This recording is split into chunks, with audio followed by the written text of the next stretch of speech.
প্রজন্ম ঘুরেও শেষ হয় না বসত ভিটা দখলের মামলা। সময়ের সাথে অপচয় অর্থ, আইন সংশোধন সহ ডিজিটাল সমনে পরামর্শ। উত্তর মধ্যাঞ্চলে বন্যা পরিস্থিতির অবনতি, প্লাবিত নতুন এলাকা। দক্ষিণ গাজায় আশ্রয় শিবিরে ইসরায়েলি বিমান হামলা, নিহত ২৯।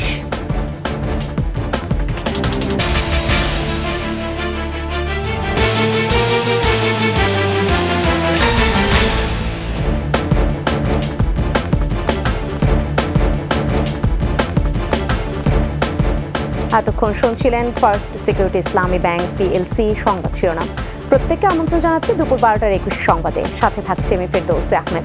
দর্শক, ২১ টেলিভিশনের সংবাদ একই সাথে সরাসরি দেখতে পাবেন আমাদের ফেসবুক পেজ www.facebook.com/2124 অনলাইনে।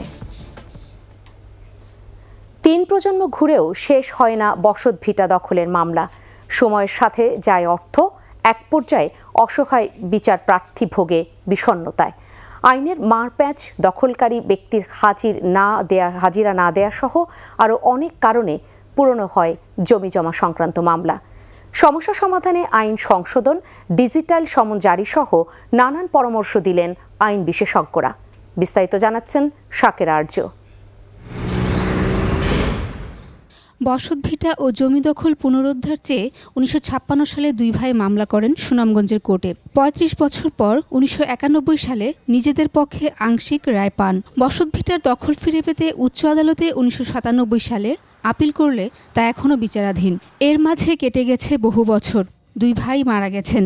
এখন তাদের ওয়ারিশের সংখ্যা ৪৪ জন। মামলা চলছে ৩ প্রজন্ম ধরে। মুন্সিপ কোর্টে মামলাটা শুরু হয় ৫৬-তে।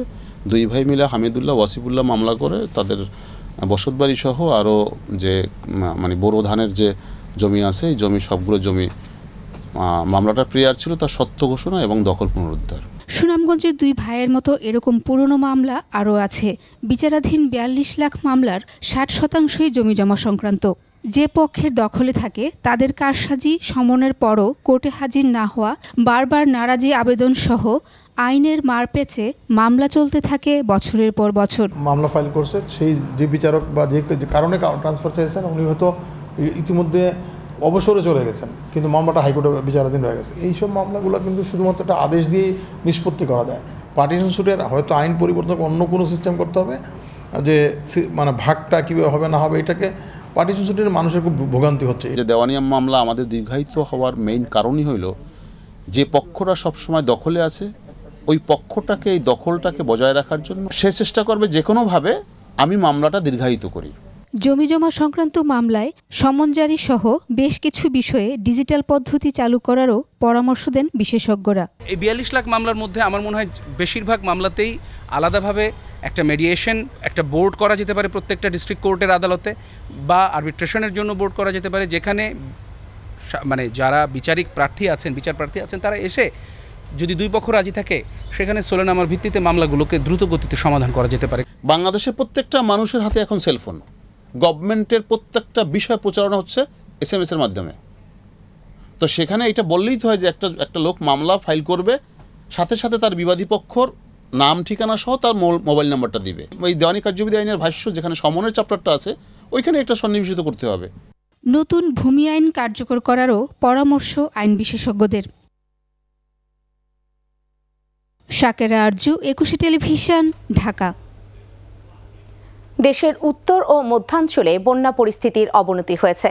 নদ নদীর পানি বৃদ্ধি অব্যাহত থাকায় প্লাবিত হচ্ছে নতুন নতুন এলাকা।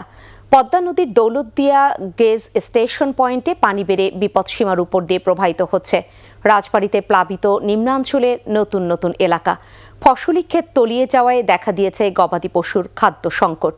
সিরাজগঞ্জে যমুনার পানি সামান্য কমলেও সার্বিক বন্যা পরিস্থিতির আরও অবনতি হয়েছে। ৫ উপজেলার ৩৪ ইউনিয়ন এখন বন্যা কবলিত। শাহজাদপুর, চৌখালী, সদর ও কাজীপুরের মানুষের দুর্ভোগ চরমে। শাহজাদপুর উপজেলার ব্রাহ্মণগ্রাম, গোপীনাথপুর, আরবকান্দিতে বাড়িঘরের পাশাপাশি তলিয়েছে শিক্ষা প্রতিষ্ঠান, রাস্তাঘাট।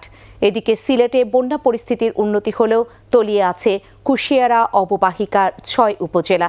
কুশিয়ারার পানি অমল শীত, শেওলা ও ফেঞ্চুগঞ্জে বিপদসীমার উপর দিয়ে প্রবাহিত হচ্ছে। এখনও 5 লক্ষাধিক মানুষ পানিবন্দী। জেলার 3 পৌরসভা ও 92 ইউনিয়ন পানিতে তলিয়ে আছে।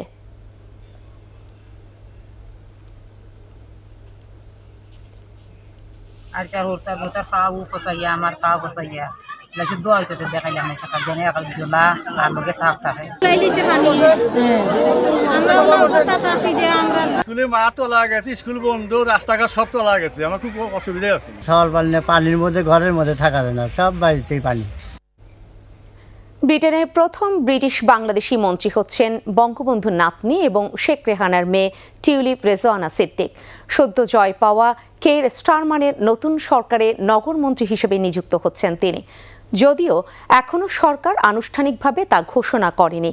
এর আগে 4 জুলাইয়ের নির্বাচনে হ্যাম্পস্টেড অ্যান্ড হাইগেট আসন থেকে 23,432 ভোট পেয়ে টানা চতুর্থবারের মতো এমপি নির্বাচিত হন টিউলিপ।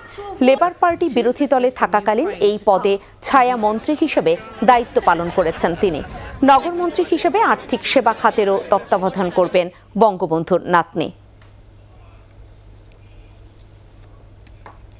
শেষ করব দুপুর 12টার 21 সংবাদ। তবে যাবার আগে ফার্স্ট সিকিউরিটি ইসলামী ব্যাংক পিএসসি সংবাদ শিরোনামগুলো জানাবো আরও একবার। প্রজন্ম ঘুরেও শেষ হয় না বসতভিটা দখলের মামলা। সময়ের সাথে অপচয় অর্থ, আইন সংশোধন সহ ডিজিটাল সমনের পরামর্শ। উত্তর মধ্যাঞ্চলে বন্যা পরিস্থিতির অবনতি, নতুন নতুন এলাকা প্লাবিত। দক্ষিণ গাজায় আশ্রয় শিবিরে ইসরায়েলি বিমান হামলা, নিহত 29।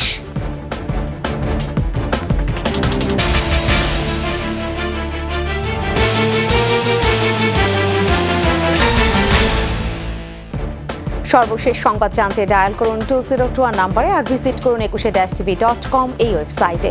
এছাড়া ফেসবুকে ভিজিট করতে পারেন www.facebook.com/2124 অনলাইনে।